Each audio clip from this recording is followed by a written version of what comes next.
The Texas offense is very explosive, so let's go over the key playmakers that are making it possible. Starting off with Quinn Ewers. Texas Longhorns are in the midst of a season that might just see them climb the Big 12 mountaintop after the destruction of Oklahoma in the Cotton Bowl. Quinn Ewers has arrived. Arch Manning is on the way. There's no better place to follow the future than on orangebloods.com and the Orange Bloods Texas football channel on YouTube.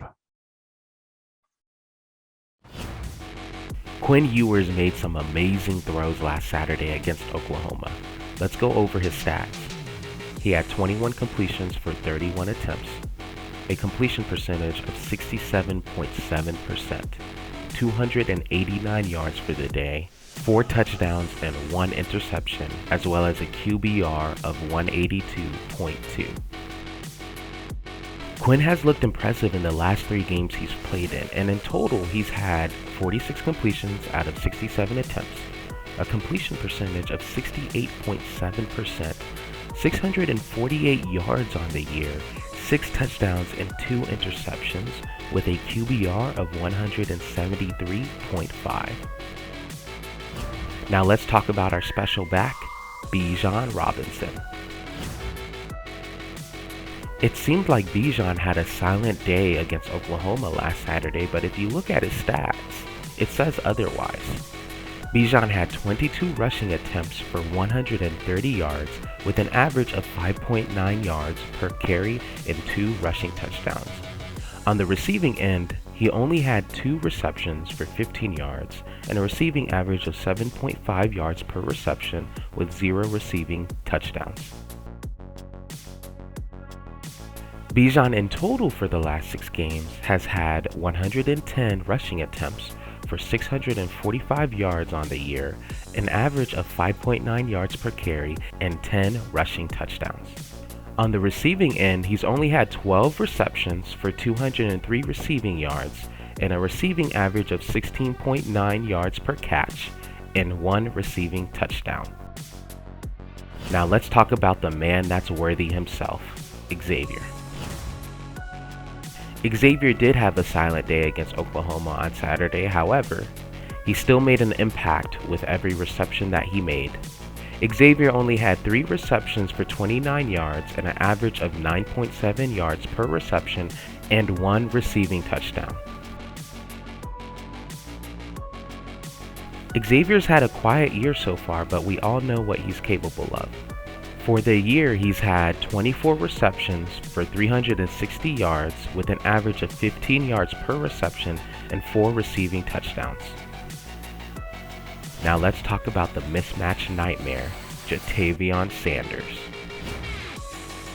Sanders had a huge impact against Oklahoma. You could really feel his presence on the field.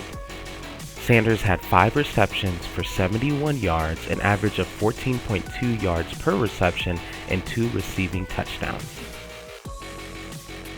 Sanders has had a silent year this year. However, when he makes an impact, you definitely feel it.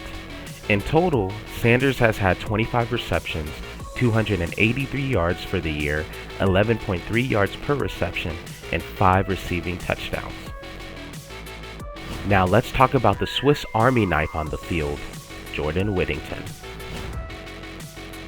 Jordan Whittington had a great day against Oklahoma last Saturday. He had 5 receptions for 97 yards, an average of 19.4 yards per reception, and 0 receiving touchdowns. Jordan in 6 games has had 26 receptions for 354 yards, an average of 13.6 yards per reception, and 0 TDs. Now let's talk about our favorite team leader, Roschon Johnson. As our number 2 running back, Roschon had 9 attempts for 57 yards, an average of 6.3 yards per carry, and 0 rushing touchdowns. On the receiving end, he had 2 receptions for 36 yards, an average of 18 yards per reception, and 0 receiving touchdowns. For the year, Roschon in 6 games has had a total of 45 rushing attempts, 223 yards, an average of 5 yards per carry, and 1 rushing touchdown. On the receiving end, he's had 12 receptions for 123 yards, an average of 10.3 yards per reception, and 1 receiving touchdown.